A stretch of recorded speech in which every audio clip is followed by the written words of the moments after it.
Fala, gente! Aqui é a Nana do Laboratório da Nana. E hoje, na nossa jornada juntos, nós vamos continuar o livro de Lucas e após eu vou compartilhar uma reflexão com vocês. Vamos lá? Lucas, capítulo 17. Os tropeços. Jesus disse aos seus discípulos: é inevitável que existam pedras de tropeço, mas ai de quem é responsável por elas. Seria melhor para esse que uma pedra de moinho fosse pendurada ao seu pescoço e fosse atirado no mar, do que fazer tropeçar um destes pequeninos. O perdão e a fé. Tenham cuidado. Se o seu irmão pecar, repreenda-o. Se ele se arrepender, perdoe-lhe. Se pecar contra você 7 vezes num dia e 7 vezes vier para lhe dizer: estou arrependido, perdoe-lhe. Então os apóstolos disseram ao Senhor: aumente-nos a fé. Ao que o Senhor respondeu: se vocês tivessem fé como um grão de mostarda, diriam a esta amoreira: arranque-se e transplante-se no mar, e ela obedeceria. Qual de vocês, tendo um servo ocupado na lavoura ou em guardar o gado, lhe dirá quando ele voltar do campo: venha agora mesmo e sente-se à mesa? Não é verdade que, ao contrário, lhe dirá: prepare o meu jantar. Apronte-se e sirva-me, enquanto eu como e bebo. Depois você pode comer e beber? Será que ele terá de agradecer ao servo por ter feito o que lhe havia ordenado? Assim também vocês, depois de terem feito tudo o que lhes foi ordenado, digam: somos servos inúteis, porque fizemos apenas o que devíamos fazer. A cura de 10 leprosos.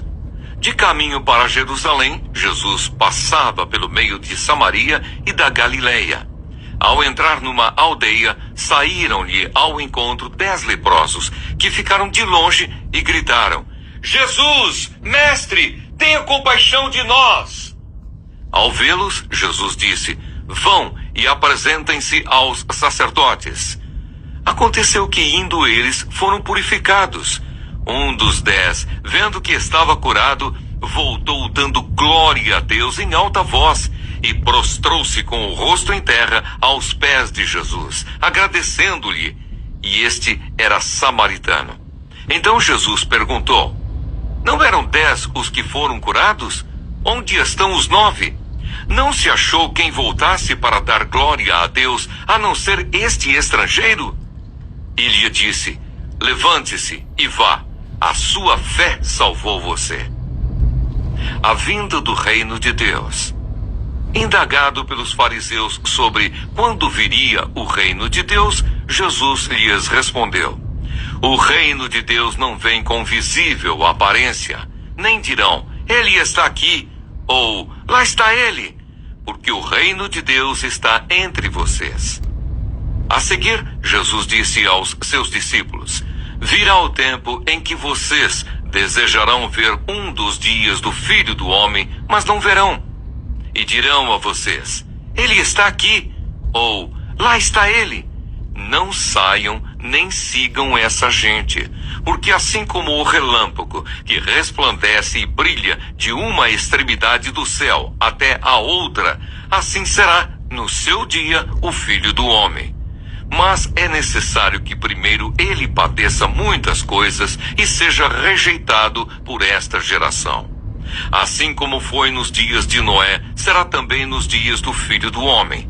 Comiam, bebiam, casavam e davam-se em casamento, até o dia em que Noé entrou na arca, veio o dilúvio e destruiu todos. O mesmo aconteceu nos dias de Ló. Comiam, bebiam, compravam, vendiam, plantavam e edificavam. Mas no dia em que Ló saiu de Sodoma, choveu do céu fogo e enxofre e destruiu todos. Assim será no dia em que o Filho do Homem se manifestar. Naquele dia, quem estiver no terraço e tiver os seus bens em casa, não desça para tirá-los. E de igual modo, quem estiver no campo, não volte para trás. Lembrem-se da mulher de Ló. Quem tentar preservar a sua vida, a perderá. E quem a perder, esse a salvará. Digo a vocês que naquela noite 2 pessoas estarão numa cama. Uma será levada e a outra será deixada. 2 mulheres estarão juntas moendo trigo. Uma será tomada e a outra será deixada.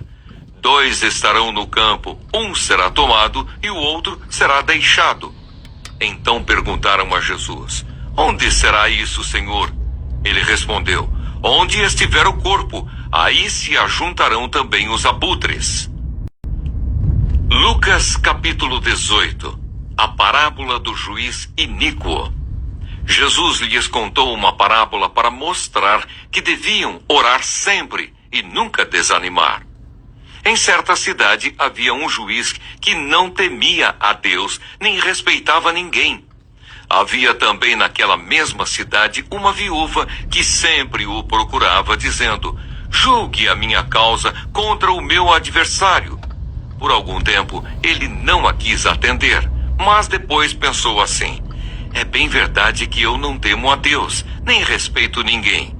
Porém, como esta viúva fica me incomodando, vou julgar a sua causa, para não acontecer que por fim venha a molestar-me. Então o Senhor disse: ouçam bem o que diz este juiz iníquo. Será que Deus não fará justiça aos seus escolhidos, que a Ele clamam dia e noite, embora pareça demorado em defendê-los? Digo a vocês que depressa lhes fará justiça. Contudo, quando o Filho do Homem vier, será que ainda encontrará fé sobre a terra? A parábola do fariseu e do publicano. Jesus também contou esta parábola para alguns que confiavam em si mesmos, por se considerarem justos e desprezavam os outros. 2 homens foram ao templo para orar. Um era fariseu e o outro era publicano. O fariseu ficou em pé e orava de si para si mesmo desta forma: ó Deus, graças te dou porque não sou como os demais homens, roubadores, injustos e adúlteros, nem ainda como este publicano. Jejuo 2 vezes por semana e dou o dízimo de tudo o que ganho. O publicano, estando em pé longe, nem mesmo ousava levantar os olhos para o céu, mas batia no peito, dizendo: ó Deus, tem pena de mim que sou pecador. Digo a vocês que este desceu justificado para a sua casa, e não aquele. Porque todo o que se exalta será humilhado, mas o que se humilha será exaltado. Jesus abençoa as crianças. Traziam também as crianças a Jesus para que ele as abençoasse. Mas os discípulos, ao verem isso, os repreendiam. Jesus, porém, chamando as crianças para junto de si, disse: deixem que os pequeninos venham a mim e não os impeçam, porque dos tais é o reino de Deus. Em verdade, eu lhes digo, quem não receber o reino de Deus como uma criança, de maneira nenhuma entrará nele. O jovem rico. Certo homem de destaque perguntou a Jesus: bom mestre, que farei para herdar a vida eterna? Jesus respondeu: por que você me chama de bom? Ninguém é bom, a não ser um, que é Deus. Você conhece os mandamentos: não cometa adultério, não mate, não furte, não dê falso testemunho, honre o seu pai e a sua mãe. Então o homem disse: tudo isso tenho observado desde a minha juventude. Ouvindo isso, Jesus lhe disse: uma coisa ainda falta a você. Venda tudo o que tem, dê o dinheiro aos pobres, e você terá um tesouro nos céus. Depois, venha e siga-me. Mas, ouvindo ele estas palavras, ficou muito triste, porque era riquíssimo. O perigo das riquezas. Jesus, vendo-o assim triste, disse: como é difícil para os que têm riquezas entrar no reino de Deus. Porque é mais fácil um camelo passar pelo fundo de uma agulha do que um rico entrar no reino de Deus. Os que ouviram isto perguntaram: sendo assim, quem pode ser salvo? Mas Jesus respondeu: o que é impossível para o ser humano é possível para Deus. Então Pedro disse: eis que nós deixamos nossa casa e seguimos o Senhor. Jesus lhes respondeu: em verdade lhes digo que não há ninguém que tenha deixado casa, mulher, irmãos, pais ou filhos, por causa do reino de Deus, que não receba no presente muitas vezes mais, e no mundo por vir receberá a vida eterna. Jesus outra vez prediz sua morte e ressurreição. Chamando os 12 para um lado, Jesus lhes disse: eis que subimos para Jerusalém, onde se cumprirá tudo o que está escrito, por meio dos profetas, a respeito do Filho do Homem. Ele será entregue aos gentios, que vão zombar dele, insultá-lo e cuspir nele. Depois de açoitá-lo, eles o matarão, mas ao terceiro dia ressuscitará. Eles, porém, não entenderam nada disso. O significado dessas palavras lhes era encoberto, e eles não sabiam do que Jesus estava falando. A cura do cego de Jericó. Aconteceu que quando Jesus se aproximava de Jericó, um cego estava sentado à beira do caminho, pedindo esmolas. E ouvindo o barulho da multidão que passava, perguntou o que era aquilo. Anunciaram-lhe que Jesus, o Nazareno, estava passando. Então ele gritou: Jesus, filho de Davi, tenha compaixão de mim. E os que iam na frente o repreendiam para que se calasse. Mas ele gritava cada vez mais: Filho de Davi, tenha compaixão de mim. Jesus parou e mandou que trouxessem o cego. E tendo ele chegado, Jesus perguntou: o que você quer que eu lhe faça? Ele respondeu: Senhor, que eu possa ver de novo. Jesus lhe disse: pois então veja, a sua fé salvou você. Imediatamente ele passou a ver de novo e seguia Jesus, glorificando a Deus. Também todo o povo, vendo isto, dava louvores a Deus. Lucas, capítulo 19. Zaqueu, o publicano. Entrando em Jericó, Jesus atravessava a cidade. Eis que um homem rico chamado Zaqueu, chefe dos publicanos, procurava ver quem era Jesus, mas não podia, por causa da multidão, por ser ele de pequena estatura. Então, correndo adiante, subiu num sicômoro, a fim de ver Jesus, porque ele havia de passar por ali. Quando Jesus chegou àquele lugar, olhando para cima, disse: Zaqueu, desce depressa, porque hoje preciso ficar na sua casa. Zaqueu desceu depressa e o recebeu com alegria. Todos os que viram isto murmuravam, dizendo que Jesus tinha se hospedado com um homem pecador.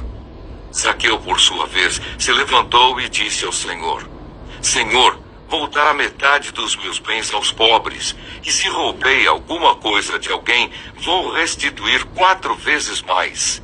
Então Jesus lhe disse: hoje houve salvação nesta casa, pois também este é filho de Abraão, porque o Filho do Homem veio buscar e salvar o perdido. A parábola das 10 minas. Ouvindo eles estas coisas, Jesus contou uma parábola, visto estar perto de Jerusalém e lhes parecer que o reino de Deus havia de manifestar-se imediatamente. Por isso Jesus disse: certo homem nobre partiu para uma terra distante, a fim de tomar posse de um reino e voltar. Chamou 10 dos seus servos, confiou-lhes 10 minas e disse-lhes: negociem até que eu volte. Mas os seus concidadãos o odiavam e enviaram após ele uma embaixada dizendo: não queremos que este reine sobre nós. Quando ele voltou, depois de ter tomado posse do reino, mandou chamar os servos, a quem tinha dado o dinheiro, a fim de saber quanto tinham conseguido ganhar em seus negócios. O primeiro se apresentou e disse: Senhor, a sua mina rendeu 10. O Senhor lhe disse: muito bem, servo bom. E porque você foi fiel no pouco, terá autoridade sobre 10 cidades. O segundo servo veio e disse: Senhor, a sua mina rendeu 5. A este o Senhor disse: você terá autoridade sobre 5 cidades. Então veio outro servo dizendo: Senhor, aqui está a sua mina que eu guardei embrulhada num lenço, porque tive medo do Senhor, que é homem rigoroso. O Senhor retira o que não depositou e colhe o que não semeou. Mas o Senhor respondeu: servo mau, eu o julgarei usando as suas próprias palavras. Você sabia que eu sou homem rigoroso, que retiro o que não depositei e colho o que não semeei? Por que você não pôs o meu dinheiro no banco? E então, na minha vinda, eu o receberia com juros. E disse aos que estavam ali: tirem dele a mina e deem ao que tem as 10. Eles ponderaram: Senhor, ele já tem 10. Ao que o Senhor respondeu: pois eu declaro a vocês que a todo o que tem será dado ainda mais, mas ao que não tem, até o que tem lhe será tirado. Mas quanto a esses meus inimigos, que não quiseram que eu reinasse sobre eles, tragam-nos aqui e os matem na minha presença. Jesus entra em Jerusalém. E depois de dizer isto, Jesus prosseguia a sua viagem para Jerusalém. E aconteceu que, ao aproximar-se de Betfagé e de Betânia, junto ao Monte das Oliveiras, Jesus enviou 2 dos seus discípulos, dizendo-lhes: vão até a aldeia que fica ali adiante, e ao entrar, encontrarão preso um jumentinho, o qual ainda ninguém montou. Desprendam o jumentinho e tragam aqui. Se alguém perguntar por que o estão desprendendo, respondam assim: porque o Senhor precisa dele. E indo os que foram mandados, acharam tudo conforme Jesus lhes tinha dito. Quando eles estavam soltando o jumentinho, os donos do animal disseram: por que estão desprendendo o jumentinho? Eles responderam: porque o Senhor precisa dele. Então trouxeram o jumentinho até Jesus e, pondo as suas capas sobre o animal, ajudaram Jesus a montar. À medida que Jesus avançava, as pessoas estendiam as suas capas no caminho. E quando Jesus se aproximava da descida do Monte das Oliveiras, toda a multidão dos discípulos começou, com muita alegria, a louvar a Deus em alta voz por todos os milagres que tinham visto. Diziam: bendito é o Rei que vem em nome do Senhor, paz no céu e glória nas maiores alturas. Alguns dos fariseus lhe disseram em meio à multidão: mestre, repreenda os seus discípulos. Mas Jesus respondeu: eu afirmo a vocês que se eles se calarem, as próprias pedras clamarão. Jesus chora ao ver Jerusalém. Quando Jesus ia chegando a Jerusalém, vendo a cidade, chorou por ela, dizendo: ah, se você soubesse ainda hoje o que é preciso para conseguir a paz! Mas isto está agora oculto aos seus olhos. Pois virão dias em que os seus inimigos cercarão você de trincheiras e apertarão o cerco por todos os lados, e vão arrasar você e matar todos os seus moradores. Não deixarão pedra sobre pedra, porque você não reconheceu o tempo em que Deus veio visitá-la. A purificação do templo. Depois, entrando no templo, Jesus começou a expulsar os que ali vendiam, dizendo-lhes: está escrito, a minha casa será casa de oração, mas vocês fizeram dela um covil de salteadores. Diariamente Jesus ensinava no templo. Os principais sacerdotes, os escribas e os maiorais do povo procuravam tirar-lhe a vida, mas não achavam uma forma de fazer isso, porque todo o povo, ao ouvi-lo, era cativado por ele. Lucas, capítulo 20. A autoridade de Jesus. Aconteceu que num daqueles dias, estando Jesus a ensinar o povo no templo e a evangelizar, chegaram os principais sacerdotes e os escribas, juntamente com os anciãos, e lhe perguntaram: diga-nos, com que autoridade você faz estas coisas? Ou quem lhe deu esta autoridade? Jesus respondeu: eu também vou fazer uma pergunta a vocês. Digam, O batismo de João era do céu ou dos homens? Então discutiram entre si. Se dissermos do céu, ele dirá, por que não acreditaram nele? Mas se dissermos dos homens, o povo todo nos apedrejará, porque está convicto de que João era profeta. Por fim responderam que não sabiam de onde era. E Jesus lhes disse, então eu também não lhes digo com que autoridade faço estas coisas. A parábola dos lavradores maus. A seguir, Jesus passou a contar ao povo esta parábola. Certo homem plantou uma vinha, arrendou-a para uns lavradores e ausentou-se do país por prazo considerável. No devido tempo, mandou um servo aos lavradores para que lhe dessem do fruto da vinha. Mas os lavradores, depois de espancá-lo, o despacharam de mãos vazias. Em vista disso, enviou-lhes outro servo, mas também a este espancaram. E depois de insultá-lo, despacharam de mãos vazias. Mandou ainda um terceiro. Também a este, depois de feri-lo, expulsaram. Então o dono da vinha disse, que farei? Enviarei o meu filho amado, talvez o respeitem. Mas quando os lavradores viram o filho, começaram a discutir entre si. Este é o herdeiro, vamos matá-lo, para que a herança seja nossa. E lançando-o fora da vinha, o mataram. Que lhes fará, pois, o dono da vinha? Virá, exterminará aqueles lavradores e entregará a vinha a outros. Ao ouvir isto, disseram, que tal não aconteça. Mas Jesus, com o olhar fixo neles, disse, que quer dizer então o que está escrito? A pedra que os construtores rejeitaram, essa veio a ser a pedra angular? Todo o que cair sobre esta pedra ficará em pedaços, e aquele sobre quem ela cair ficará reduzido a pó. Naquela mesma hora, os escribas e os principais sacerdotes procuravam prender Jesus, porque entenderam que ele havia contado essa parábola contra eles, mas temiam o povo. A questão do imposto. Eles passaram a vigiar Jesus. Enviaram espiões que se fingiam de justos para ver se o apanhavam em alguma palavra, a fim de entregá-lo à jurisdição e à autoridade do governador. Então lhe perguntaram, mestre, sabemos que o Senhor fala e ensina corretamente e não se deixa levar pela aparência das pessoas, mas ensina o caminho de Deus segundo a verdade. É lícito pagar imposto a César ou não? Mas Jesus, percebendo a artimanha deles, respondeu, mostrem-me um denário. De quem é a figura e a inscrição? Eles responderam, de César.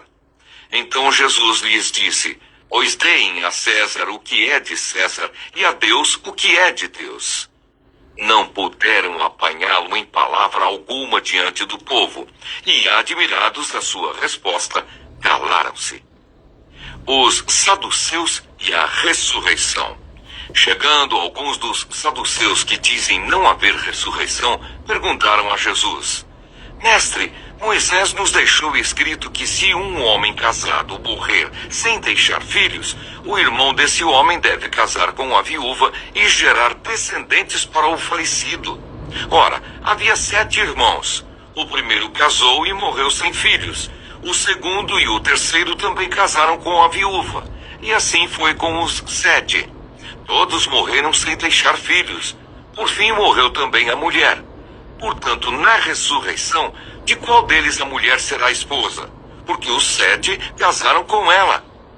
Jesus respondeu, os filhos deste mundo casam e se dão em casamento, mas os que são considerados dignos de alcançar a era vindoura e a ressurreição dentre os mortos não casam, nem se dão em casamento, pois não podem mais morrer, porque são iguais aos anjos e são filhos de Deus, sendo filhos da ressurreição.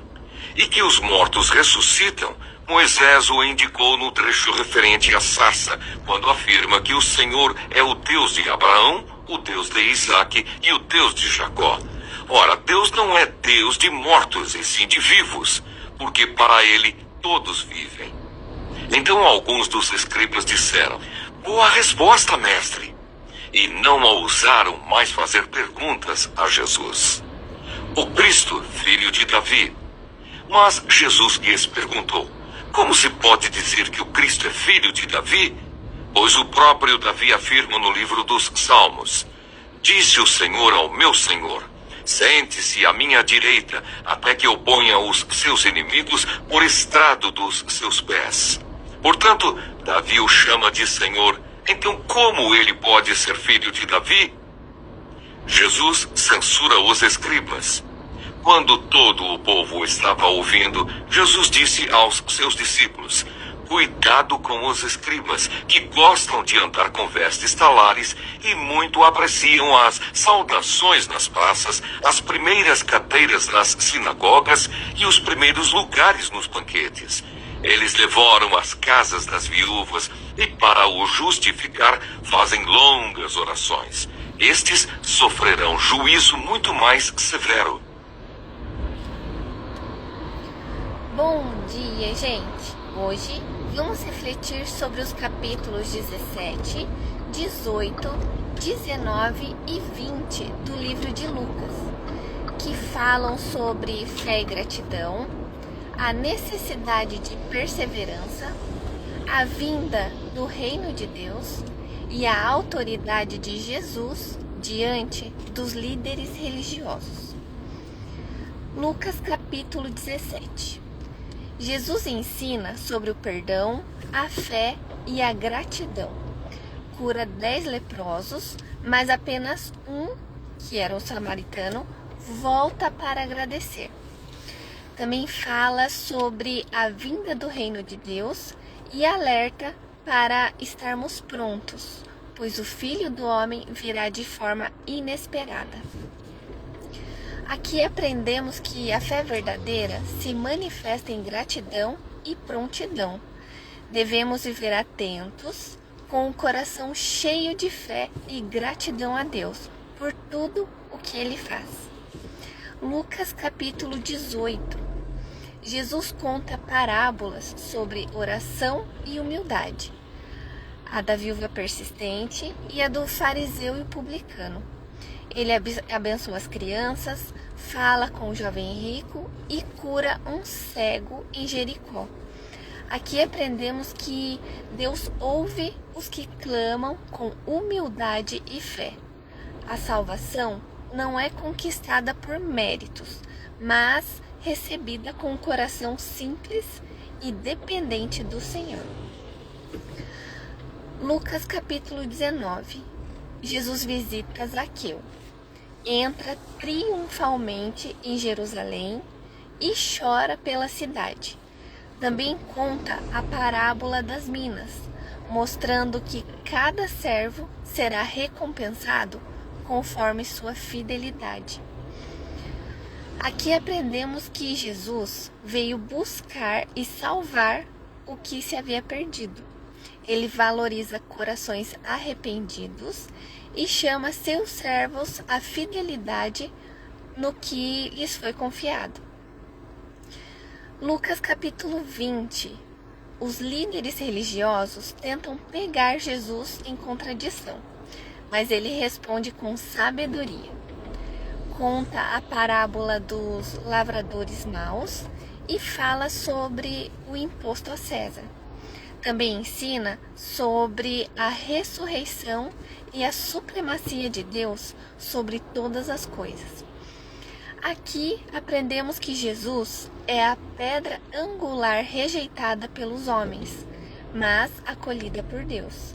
Ele tem toda a autoridade e merece a nossa total submissão. Refletindo sobre esses textos, Lucas 17 nos ensina a viver com fé, gratidão e vigilância diante do reino. Lucas 18 nos lembra que a oração e a humildade são o caminho para o coração de Deus. Lucas 19 revela o amor de Jesus que busca os perdidos e nos chama à fidelidade. E Lucas 20 reafirma a autoridade de Cristo sobre toda a criação e sobre nossas vidas. Que hoje possamos viver com fé viva, coração humilde e olhos atentos para o que Deus está fazendo. Que sejamos fiéis em tudo o que o Senhor nos confia e rendamos a Ele toda a glória, pois Jesus é o fundamento da nossa vida e esperança. Que vocês tenham um ótimo dia. O vídeo vai ficar disponível no YouTube, então lembre de se inscrever no canal, de curtir o vídeo, de compartilhar. Fiquem com Deus e até a próxima. Tchau!